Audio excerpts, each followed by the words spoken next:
Doctor Samiul Farooki কেবলমাত্র এই সমাবেশের ভাইদেরকে নয়, ইসলামপুরবাসীকে আহ্বান জানিয়েছেন, তিনি প্রতিশ্রুতি দিয়েছেন যে অবহেলা, যে বঞ্চনার শিকারে ইসলামপুরবাসী 1971 সাল থেকে তিনি সেই সকল সমস্যার সমাধান করে একটি আধুনিক শিক্ষাবদ্ধ একটি ইসলামপুর তিনি গঠন করবেন। এই ইসলামপুরে আমরা আরো অনেক প্রার্থী দেখেছি।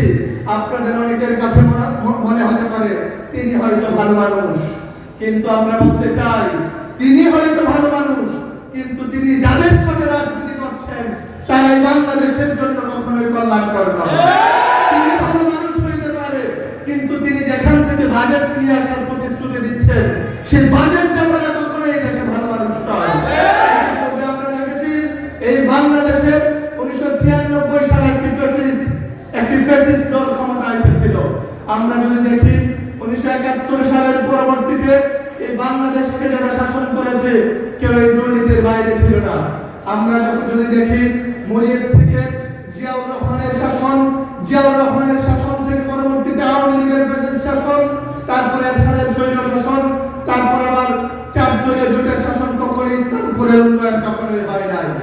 আমরা যদি দেখি যে মুজিবের বাদশাহী শাসনের পরে যখন স্বৈরাচারী শাসন এসেছে তখনও বাংলাদেশ কখনো সুন্দর ছিল না। পরবর্তীতে আমরা দেখেছি দুর্নীতিবাজরা বাংলাদেশকে শাসন করেছে। তারপরে আমরা দেখেছি দীর্ঘ 16 বছরের এই ফ্যাসিবাদী শাসন কিভাবে বাংলাদেশে এই তৃণমূল থেকে পুরো বাংলাদেশকে কিভাবে একটি অকার্যকর একটি ব্যর্থ রাষ্ট্রে পরিণত করা যায় সেটা আওয়ামী লীগ সরকার করে দিয়েছে।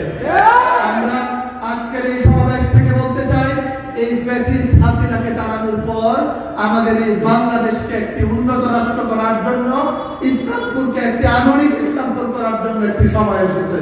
আমরা ইসলামপুরবাসীকে উদাত্ত আহ্বান রাখতে চাই, আপনারা যে সুযোগ পেয়েছেন, ডক্টর সামিউল ফারুকীকে পেয়েছেন, আপনারা এই সুযোগকে আপনারা কখনোই হাতছাড়া করবেন না।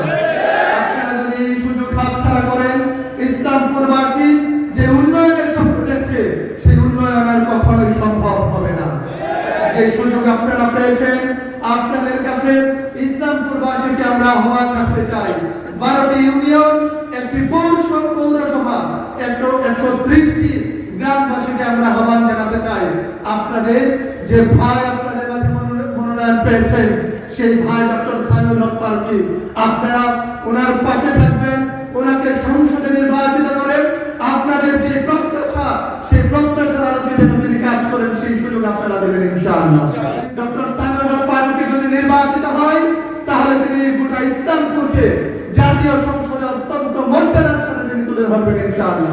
আপনাদের কাছে আগামী জাতীয় সংসদ নির্বাচনের দাঁড়িপাল্লার পক্ষে, ইনসাফের পক্ষে, একটি কল্যাণ রাষ্ট্র গঠনের পক্ষে যেন আপনারা সবাই যেন কাজ করেন এবং আগামী বাংলাদেশকে যেন একটি দুর্নীতিমুক্ত বাংলাদেশ হিসেবে যেন গড়ে তোলা যায় এই উদাত্ত আহ্বান রেখে এবং আগামী নির্বাচনে ডক্টর সামিউল ফারুকী যেন আপনাদেরকে প্রতিনিধিত্ব করে এই আশাবাদ ব্যক্ত করে এই কথা শেষ করছি।